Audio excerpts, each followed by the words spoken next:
bonjour, installez-vous donc. Puis-je vous proposer quelque chose à boire? Allez, asseyez-vous. Je crois que ce genre d'invité étanche sa soif à des sources autrement plus ésotériques, Dame Sophie. Ça n'empêche pas de boire de la bière quand même. Cadeau de la maison, tant qu'elle tient encore debout. Excusez monsieur Tête de Serre, il n'est pas de très bonne humeur, le pauvre chou. Il faut le comprendre, il a perdu son foyer. Mon foyer, mon royaume et ma forêt, tous ravagés par ces parasites et par la souillure. Il semblerait que notre monde se décompose. Je crois bien que notre fin est proche. Moi, je crois que tu as assez bu. Ça te rend tout mélancolique et ça ne va pas beaucoup nous aider. En tout cas, pas pour écrire ma petite annonce. Sa peau est radieuse, pure et laiteuse comme l'aube hivernale sur l'ancienne Arcadie.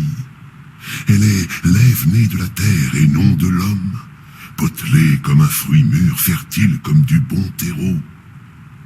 Fertile? Oh, c'est gentil de ta part, mais ça va faire peur aux hommes. Il fait ce qu'il peut.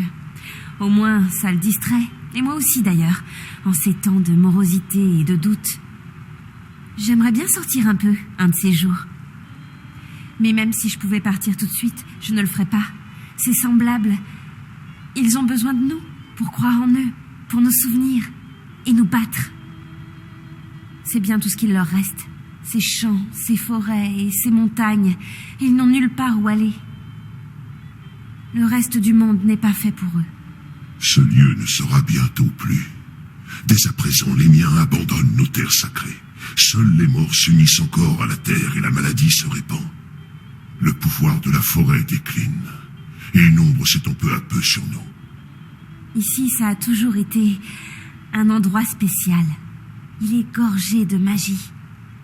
Toute petite, je courais avec les fées. Le petit peuple de la forêt nous protégeait tant que nous n'empiétions pas sur ces terres. C'était la loi. Mais les Strigoi, ces suceurs de sang, ils ne la respectent pas. Ce siège n'est que l'une des facettes d'une force infiniment maléfique. Tout ça n'est qu'un leurre qui dissimule le retour d'une machinerie effroyable. Elle ranime le souvenir d'autres temps ténébreux, il y a de ça d'innombrables saisons. Mais aussi la mémoire de ceux qui résistèrent. Le dragon, l'aigle et la chouette. Oh, ma mère racontait cette histoire, je l'aimais bien. Elle en faisait une chanson magnifique. La la la la la la.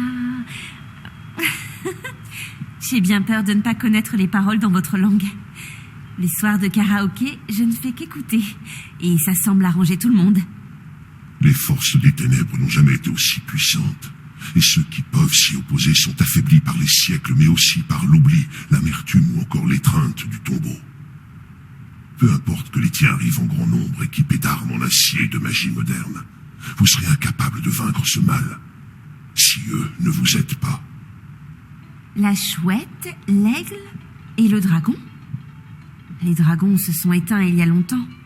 Des aigles, il y en a plein là-haut dans la montagne, mais pas par chez nous. Mais des chouettes, j'en vois passer. Il y en a une en particulier qui se pose souvent dans le village. Elle me parle souvent. Je crois que c'est une chouette amicale.